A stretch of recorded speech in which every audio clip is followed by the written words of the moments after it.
Oi, Carla. Olá, Glauco. Boa Boa noite. noite, querido. Tá me ouvindo bem? Estou ouvindo. E você? Também, tá ótimo o som. Muito bom. Está bem? Graças a Deus, tudo Maravilha. bem. Amém. Tô muito feliz de poder, pelo Instagram, a gente poder se comunicar, conversar, se ver. Hoje, que é um dia especial, né? A gente marcou e eu não tinha percebido a data. Hoje é o dia do abraço, né? Então, sinta-se Isso. abraçada. Você e Recebo o meu todos que estão abraço aqui. virtual.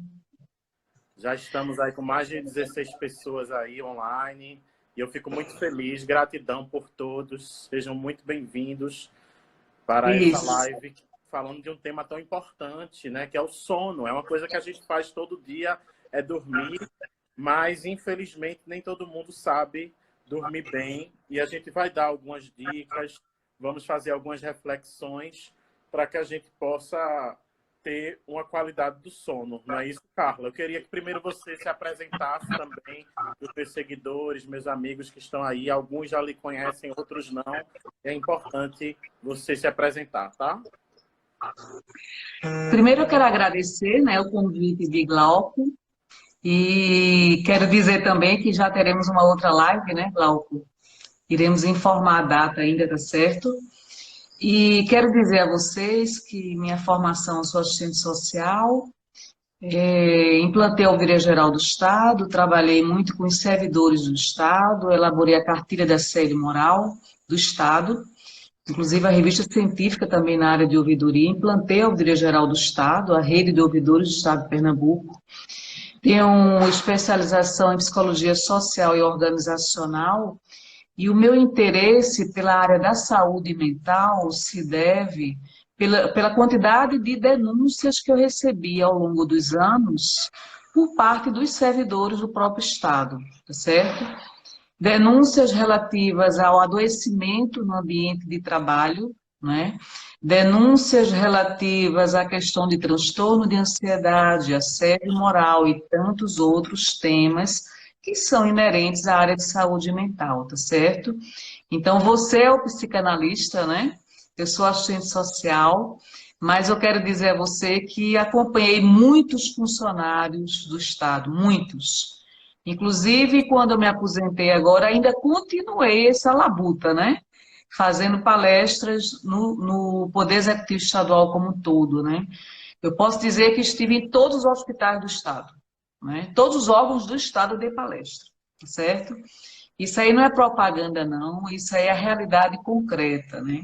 Então, assim, o que me sensibilizava muito em cada vez que eu ia, entrava em contato com os servidores públicos, e isso aí não é a questão apenas do servidor público, o adoecimento no ambiente de trabalho é uma questão do mundo do trabalho, diga-se de passagem, envolvendo a esfera pública e privada, né, Glauco? Isso. Então, o adoecimento no ambiente de trabalho é uma coisa que precisa ser devidamente observada, né?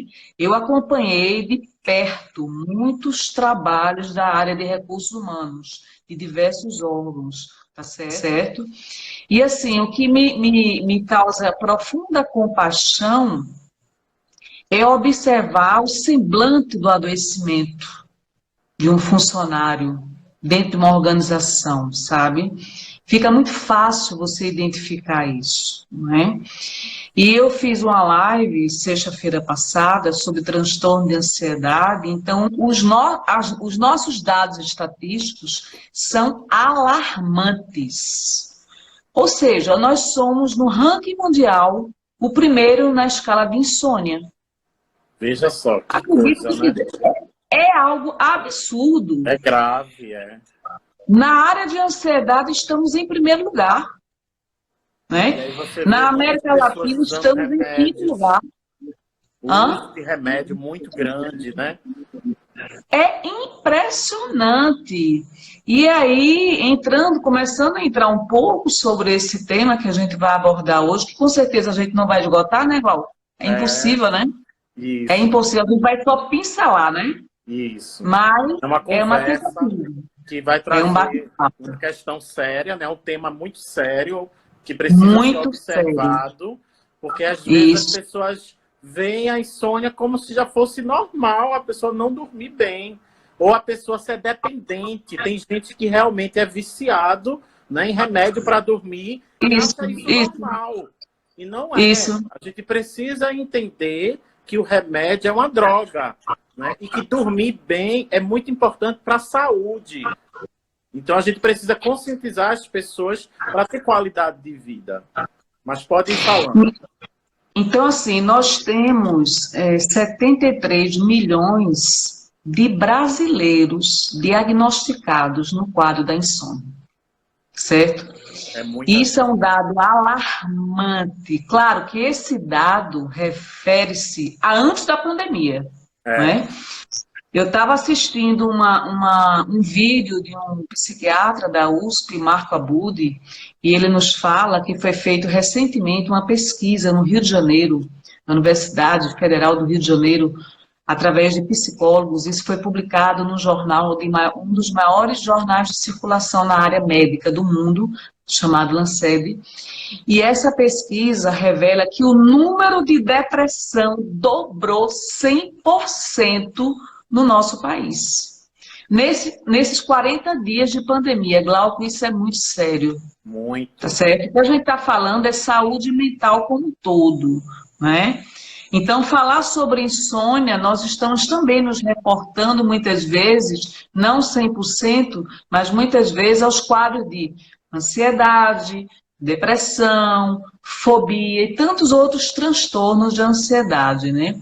Ou seja, você pode ter a insônia não estando associada a um transtorno mental, mas você pode ter as duas coisas, né, Glauco? Isso. E tendo as Geralmente duas tá ligado. coisas, precisa ser identificado, né? Precisa ser identificado. Por exemplo, minha mãe, ela tem o problema da insônia. Ela não consegue dormir uma noite inteira, então ela compensa a ausência do sono da noite durante o dia. Acaba Então ela durante o dia ficando com é sonolenta, né? Cochila, exatamente vários cochilos ao longo isso, do dia, geralmente no sofá, assistindo isso, televisão, né? isso. E ela fica cansada, claro, às vezes ela acorda 2 horas da manhã e não dorme mais, tá certo? Então, esse estudo do sono é um estudo muito importante, porque nós dormimos cerca de 1/3 da nossa vida. 1/3 da nossa vida. Por exemplo, se eu tivesse 60 anos, que não tenho ainda não, viu? Mas vou chegar lá, se Deus quiser. Deus quiser. Se eu tivesse 60 anos, 20 anos eu estaria dormindo. Isso. Então veja a É muito relevância do tempo. tema. É É. muito tempo, né? Então como é que a gente dorme? A gente dorme bem, dorme mal? Como é que a gente se prepara para o sono? Ou a gente não se prepara para o sono? Está Isso. tão ligado no piloto automático que você espera que o sono venha abruptamente quando sua mente está, ó, acelerada a 1000 por hora. Não é possível, não é? Exatamente. Por isso que a Pois primeira é. dica é a gente desacelerar, né? Algumas pessoas estavam dizendo que meu áudio estava um pouco baixo, eu botei o fone, porque aí eu uso o microfone daqui e fica melhor, Aham. geralmente. Aí se Estão vocês escutando estiverem me bem vocês ouvindo aí? melhor, vocês falem aí, quem estiver aí ouvindo. Aham. Já tem mais de 20 pessoas aí online. E aí é importante para a gente dormir bem, né? A gente viver bem também, produzir bem durante o dia, né? Isso. Para que venha o Isso. cansaço físico e mental, e na hora de dormir Aham. seja o momento de relaxar. Porque o que acontece? Hoje em dia, muitas pessoas estão voltadas para o celular. Então, eu levo o celular para casa, né? Para o quarto, para a cama. E a gente precisa separar e entender que o quarto é o lugar de dormir, a cama é o lugar de dormir. Tem gente que coloca a TV no quarto, não é? E isso é muito ruim, porque fica aquela luz antes de dormir, assiste um filme que às vezes é agressivo, de violência, né, o barulho. Então é importante a luz amarela, né? São detalhes, né? A temperatura, né? Não ser nem muito frio, nem muito calor. Então, detalhes que fazem muito diferença. O cheiro, hoje já tem estudos comprovando a questão do aroma, entendeu? Para você ter aquele cheirinho de quarto de dormir. Como a criança, a gente tem mais esse cuidado com o bebê, né? Aquele cheirinho de bebê, o quarto do bebê ser um ambiente mais aconchegante. E geralmente o bebê dorme mais do que o idoso. Uma pessoa já fez aí uma pergunta, né? Sobre o idoso que às vezes tem dificuldade de dormir. Isso é científico, tá? É natural que quanto mais jovem se dorme mais. Então não é a quantidade de horas, é a qualidade do sono. Você pode dormir somente 4 ou 5 horas e acordar bem, disposto. E isso não tem problema nenhum. Já tem pessoas que dormem 9, 10, 11, 12 horas. Já aconteceu casos de pessoas, geralmente jovens, né, adolescentes, que dormem 12 horas e ainda acordam devagar, lentos, né, não produzem muito. Então, esse excesso de sono pode ser um sintoma também. Tanto a falta de sono, que é uma insônia, como o excesso de sono pode ter uma desregulação hormonal. Então, é importante fazer exames de sangue para ver, procurar um médico. No caso do idoso, o geriatra, ele vai ter esse cuidado para ver como é que está a vitamina D, a melatonina. São várias substâncias que a gente aqui não vai adentrar nessa questão científica profunda da questão, até porque as pessoas precisam entender que nem tudo dá para resolver sozinho. Tem gente que quer se automedicar, não é? E deixa para procurar o médico por último. Não. A gente tem que aprender a ouvir a ciência, né? Entender até onde a gente vai. Então, eu sou formado em fisioterapia, eu sou psicanalista. Então, a minha função não é dizer qual é o melhor remédio para você, não. Você tem que ir a um psiquiatra para ver um remédio bom para dormir. E não necessariamente esse remédio vai causar dependência em você. Também tem gente que fica morrendo de medo. Ah, meu Deus, se eu tomar uma vez, eu vou ficar viciado. Não necessariamente. Cada um é diferente. Então, a gente também não pode demonizar o remédio, porque tem gente que precisa tomar e tem aquela resistência, aquele medo de tomar e não quer tomar e acaba tendo uma péssima qualidade de vida. Não dorme bem, fica mal-humorado, aí começa a brigar em casa, briga no trabalho, briga no trânsito, fica estressado e depois vai ter um infarto ou algum outro problema sério, um AVC, para poder desacelerar um pouco. Aí, quando ficar no UTI ou quando ficar internado, aí vai aprender a respirar melhor, a meditar, a relaxar e se conhecer. Vai ser forçado, né? Quando a gente não aprende pelo bem, acaba aprendendo pelo mal, né? Pelo amor ou pela dor. Não é isso, Carla? Espero que não seja pela dor, né? Já chega de tanta dor, né? Por isso que é tão importante uma live como essa para conscientizar. São certas coisas que vão levando a gente a refletir, porque às vezes é um detalhe que faz toda a diferença, entendeu? Isso, a gente precisa estar atento aos nossos comportamentos, aos nossos hábitos que vão interferir no nosso sono. Pois é, então assim, se nós temos problemas de insônia, durante 3 vezes, pelo menos, na semana, num período de 3 semanas, aí já se configura um quadro de insônia, tá certo? Eu listei aqui alguns itens que são indícios, sintomas da insônia. Eu vou mencionar para vocês aqui. Dificuldade para adormecer à noite. Alguém tem dificuldade para adormecer à noite? Despertar durante a noite, porque às vezes você consegue dormir, mas não consegue, quando acorda à noite, ou para fazer xixi, ou tomar água, qualquer coisa, voltar a dormir novamente.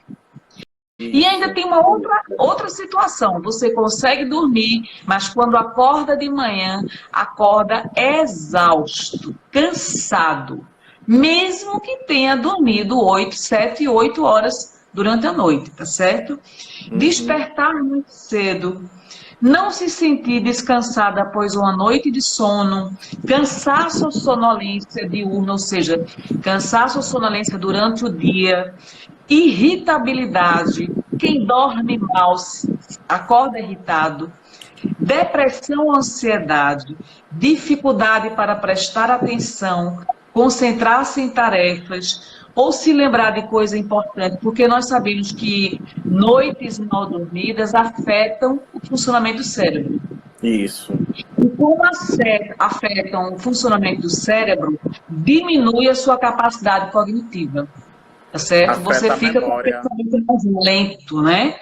Aumento do risco de acidentes, dores de cabeça localizadas, problemas gastrointestinais, preocupações contínuas com o sono. Ou seja, essa é a sintomatologia de uma pessoa que está vivenciando um quadro de insônia. Nesses dados estatísticos que nós levantamos, a cada 3 brasileiros, um tem problema de insônia. Temos 73 milhões de pessoas diagnosticadas com um quadro de insônia. E se nós ocupamos o primeiro lugar no ranking mundial, nós temos que procurar a qualidade do sono. Isso. E aí entra a questão da qualidade do pensamento, né, Glauco? Isso. Como é que você vive o seu dia a dia? Quais são os seus hábitos? Quais são as suas rotinas? Você está no piloto automático? Você está fazendo múltiplas tarefas ao mesmo tempo? Está com a mente acelerada, que é uma outra síndrome chamada Síndrome do Pensamento Acelerado, SPA. Isso. Certo? Tem uma pessoa aí, Cristiane, que ela falou aí no vários diagnósticos, né, Glauco? Não é? Não é assim? Cristiane, ela falou aí no chat, né? Comentou que ela tem a SPA. Muitas pessoas têm. É o Augusto Cury, né? Que explicou sobre isso. Cury. Tem um livro, né, dele que fala sobre a ansiedade, sobre a SPA, que é a Síndrome do Pensamento Acelerado, né? E aí tem uma pessoa que perguntou se tem uma preparação para o sono. Né? Tem, a meditação é bom. Com certeza, né, Carla? A meditação não é bom, não. É excelente. Excelente. Olha, tem outra pessoa que está mencionando aqui, Glauco. Acordo sempre com dores de cabeça. Dores de cabeça é um dos sintomas da má qualidade do sono. Isso. Então, a questão do pensamento, isso é uma ciência, viu, Glauco? Que eu estou me interessando muito desde já de um tempo estudando isso. O poder do pensamento pode lhe construir ou lhe destruir. Com certeza.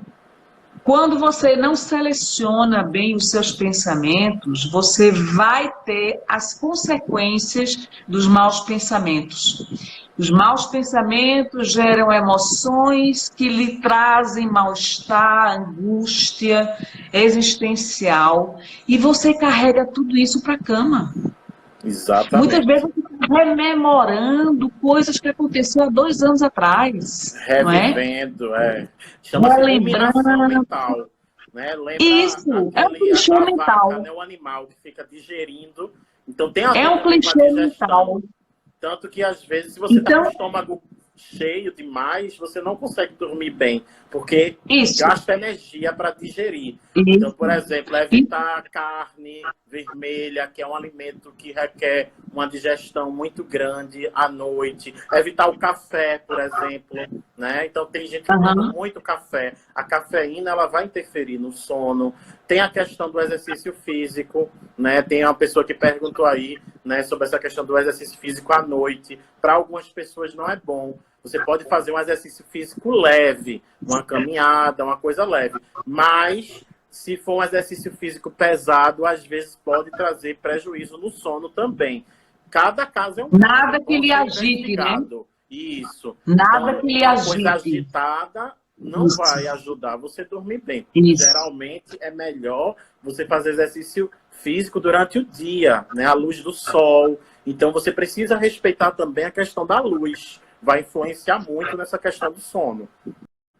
Ou seja, o que você está falando são os bons hábitos que nós temos que desenvolver, tá certo? Isso. Então, se recomenda que você tenha uma série de atividades físicas e mentais durante o dia, e através dessas atividades, você vai canalizar toda a sua energia para essas atividades. Então, o período da noite é um período de calma.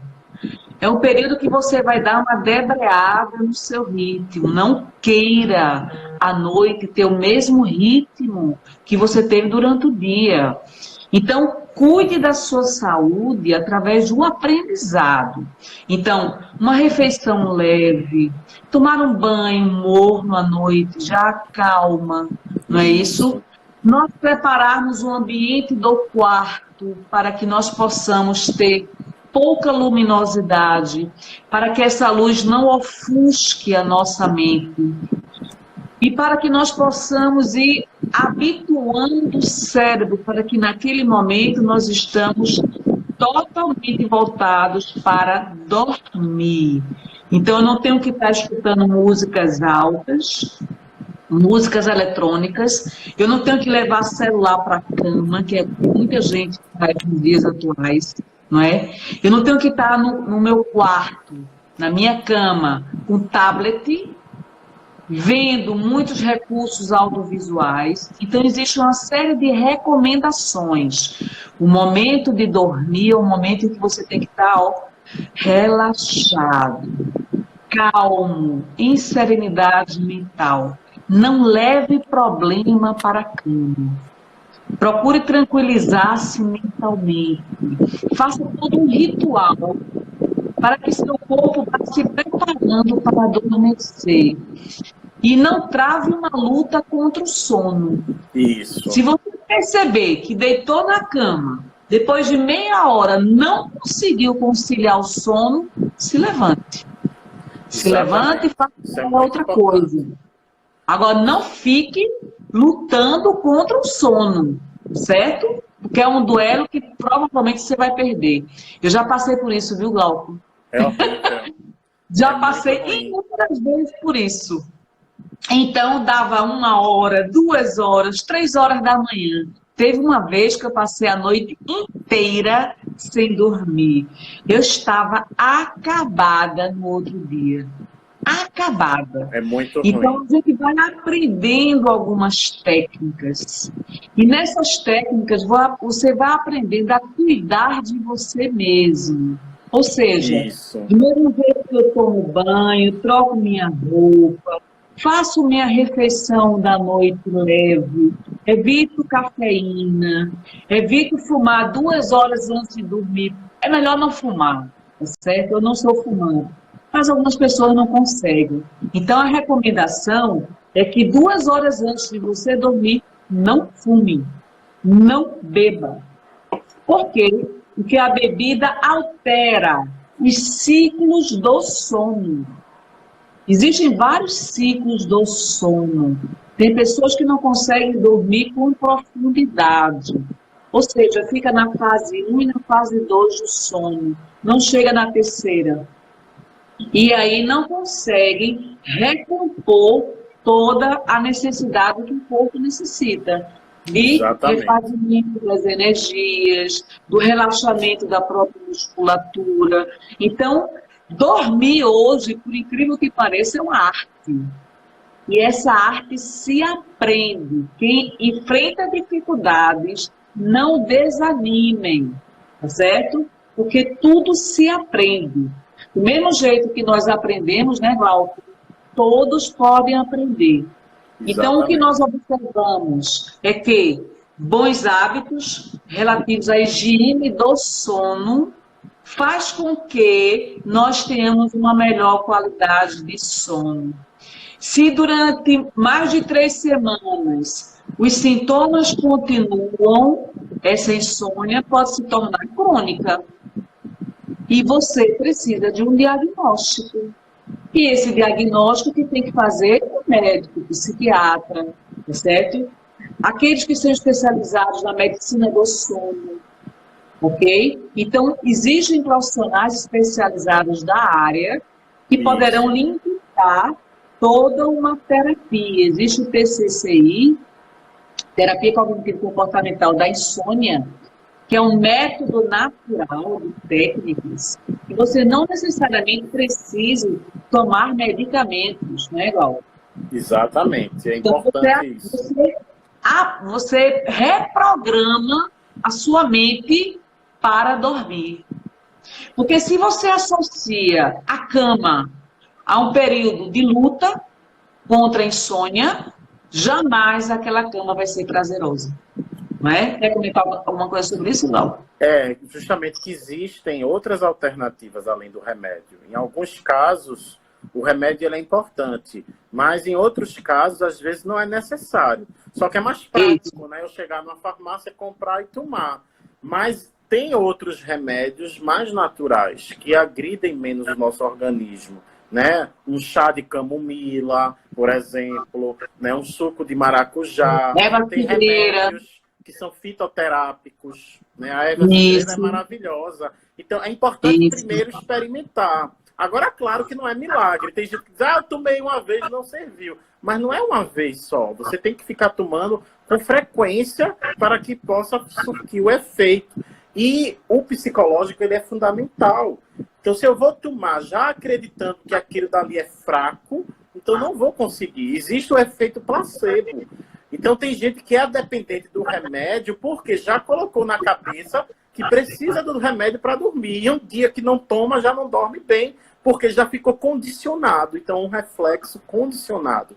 Mas isso pode ser quebrado se você substitui por outra coisa que é melhor. Por exemplo, a meditação. A maioria das pessoas do Ocidente, a gente não tem a prática, o hábito da meditação, mas a gente pode aprender a meditar. Nunca é tarde para meditar. Certo. Tem uma pessoa aí que fez um comentário aí muito forte, né? Eu não sei direito o nome dela, mas acho que é Vânia Rocha. E ela disse, eu durmo geralmente muito tarde, por volta de 2 da madrugada, e agora com o isolamento social, veja, ela piorou, passou a dormir de 4 ou 5 horas da manhã. Isso traz efeitos muito ruins para a saúde, isso é grave. Então, a gente precisa procurar uma ajuda profissional quando já chega nesse nível. Então, existe a insônia leve, moderada e a grave. Então, a gente precisa entender que isso é um sintoma. Então, tem uma causa que pode ser biológica, pode ser hormonal, e também existe a causa psicológica. Como eu sou psicanalista, então a gente que trabalha com a mente humana, a gente entende que o excesso de sono ou a falta de sono pode ter um problema psicológico por detrás, pode ser um sintoma de uma neurose. E aí cada caso é um caso. Não existe uma receita de bolo.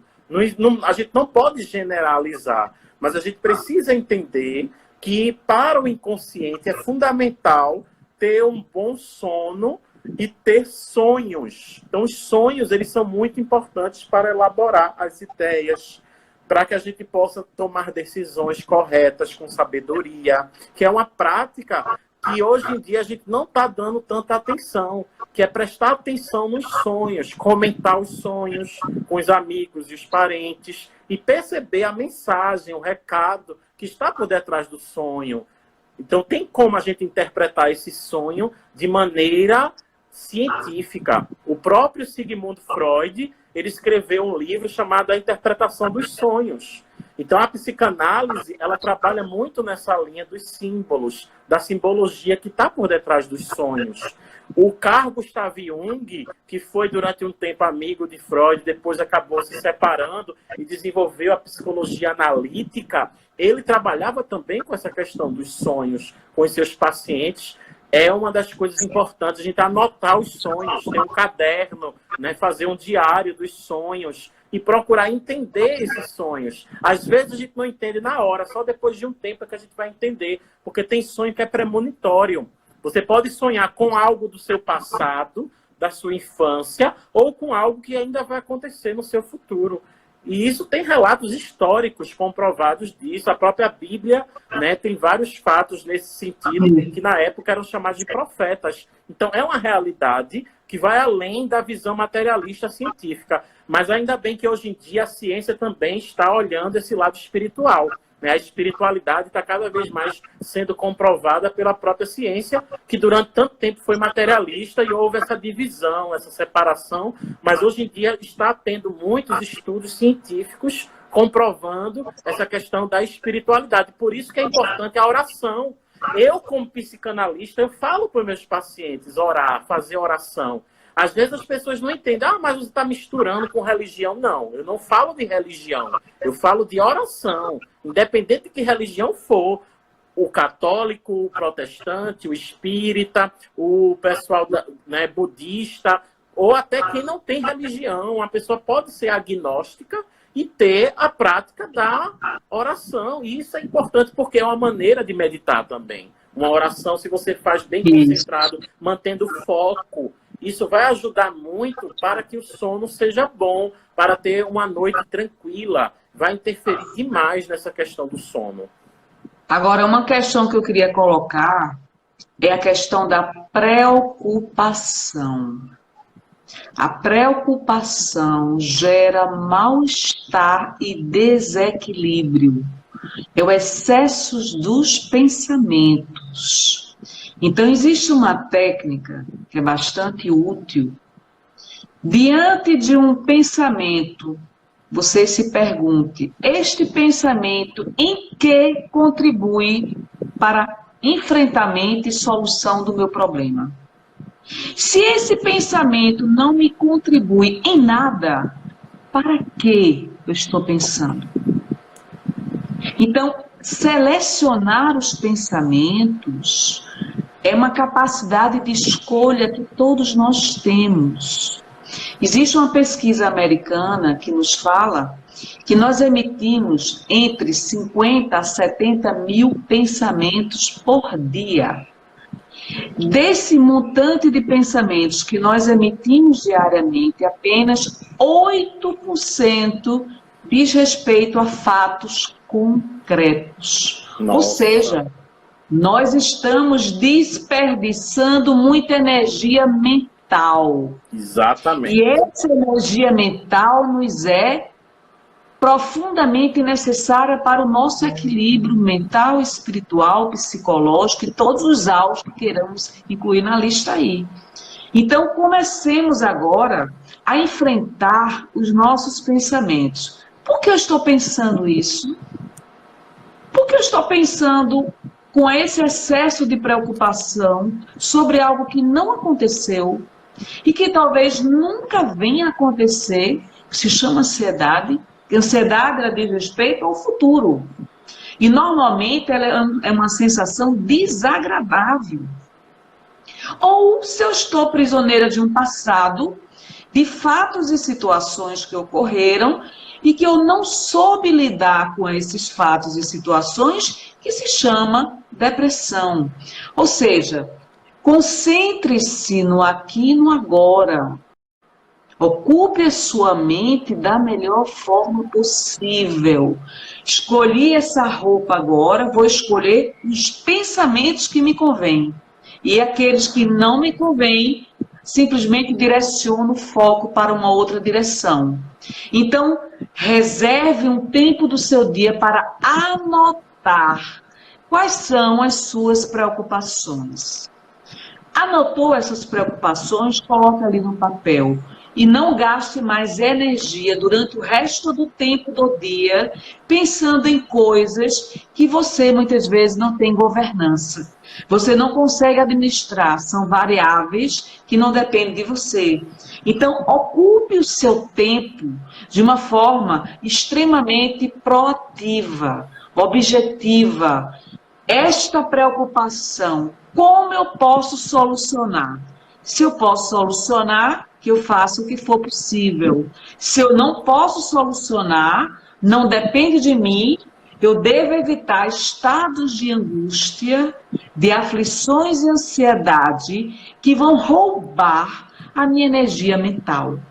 Ou seja, nós temos que aprender a administrar o nosso pensamento e direcionar a nossa vida.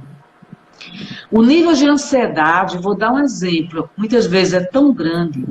Eu não contraí o coronavírus, mas na minha mente crio o cenário de que estou contaminada, que estou numa UTI, entubada, e que provavelmente vou morrer. E nesse cenário mental, isso passa a ser verdade para mim.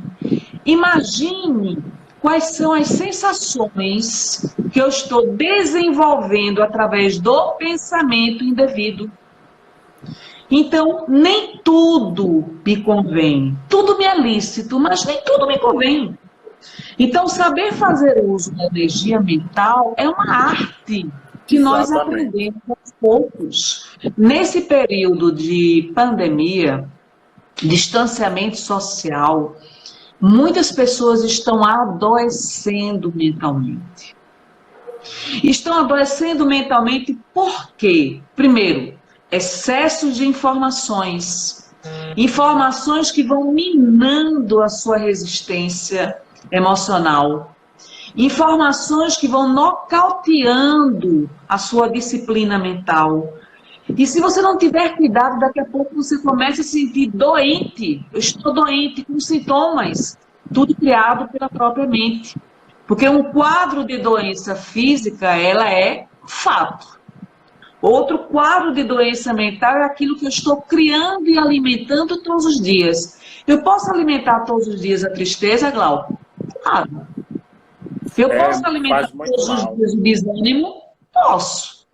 Eu posso alimentar todos os dias o desespero? Posso. E qual vai ser o resultado desse alimento que eu estou criando na minha mente? Isso. Eu estou me retroalimentando de um ciclo vicioso de pensamentos doentios que me puxam para onde? Para baixo, não para cima. Então, a autocura, foi como eu estava escutando hoje um vídeo de um psiquiatra, ele dizendo que todo mundo quer ser curado. Poucos se determinam a se autocurarem. É mais fácil tomar um Rivotril do que disciplinar o meu pensamento. É mais fácil, muitas vezes, eu me viciar no medicamento do que me determinar uma autodisciplina mental. Então, este pensamento não me convém, não vou pensar nele. Este tipo de comportamento não me convém, não vou tê-lo. E aí eu vou começando agora a desenvolver um autoempoderamento, um autogerenciamento da minha vida emocional. Tá certo? Fala aí, Glauco. Eu falo muito, viu? Diga aí. Mas é bom, é muito bom de ouvir. O tempo passa que a gente nem sente. Passa rápido. Maravilhoso, a gente aprende muito, o pessoal está gostando muito. Sua participação maravilhosa. E eu vou ler alguns comentários, que o pessoal também gosta muito, né? Quando a gente responde as perguntas e comenta. Agora há pouco mesmo, o Drica acabou de colocar aí uma palavra-chave, que é a autossabotagem, que é um processo que para muitas pessoas é inconsciente. Entende? Porque nós somos muito mais inconscientes do que conscientes. A gente tem uma ilusão de achar que tem o controle das coisas, mas a gente não tem o controle de tudo, não. Algumas coisas a gente pode controlar com a consciência. É o que você está falando aí, de gerenciar, né? Gerenciamento de crise, de escolher bons pensamentos, bons livros, bons filmes, boas amizades, boas conversas, selecionar o joio do trigo, né? Separar aquilo que faz mal daquilo que faz bem. Então, a gente precisa despertar. Olha, o nome já está dizendo, ó, acordar. Né? O que é acordar? É acordar, é dar cor à vida.